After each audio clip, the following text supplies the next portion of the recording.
Japan now denying asylum applications with this new and controversial 3 strikes law. So make sure you stay until then because the reason is absolutely crazy. So before, you were able to apply for asylum in Japan as many times as you could without any penalty. But now the Japanese government is cracking down, limiting the amount of times you can apply to just 3.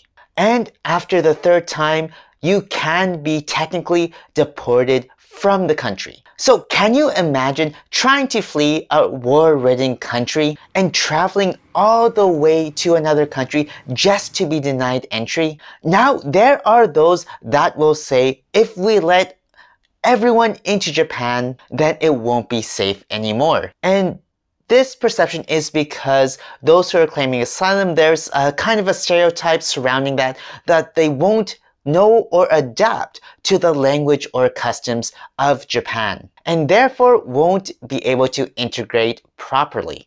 And I do understand that feeling and that concern, but hear me out. What if they took classes that helped to integrate them into society? Now, this isn't just wishful thinking. This has been done in other countries. And if we look at the example of Sweden, this kind of course has been implemented in Sweden since 2021 and is compulsory for all asylum seekers arriving in Sweden to attend an introductory course on Swedish society. Now, the overall aim of this course is to give participants insights into how both the asylum process and how Swedish society works. And the purpose of introducing this new course, according to the Swedish Immigration Agency, is to give asylum seekers a greater understanding of how Swedish society works and their rights and obligations as asylum seekers,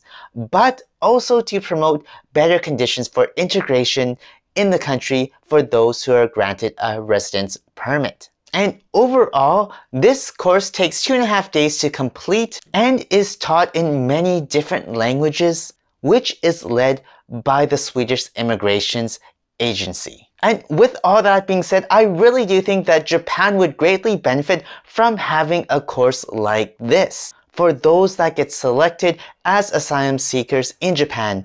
And you know what? Hopefully it will show that asylum seekers are able to integrate into Japanese society smoothly and that Japan will be more accepting of asylum seekers in the future. With that being said though, currently, Japan has been known for denying asylum cases in Japan, and out of over 1,300 cases last year, only 303 people were actually accepted. And really, that's one of the lowest acceptance rates out of all the developed nations. But it's not all doom and gloom for asylum seekers, as asylum applications are now able to stay outside of immigration facilities under the supervision of family members or supporters who are basically guarantors for them. Now, here's the thing though.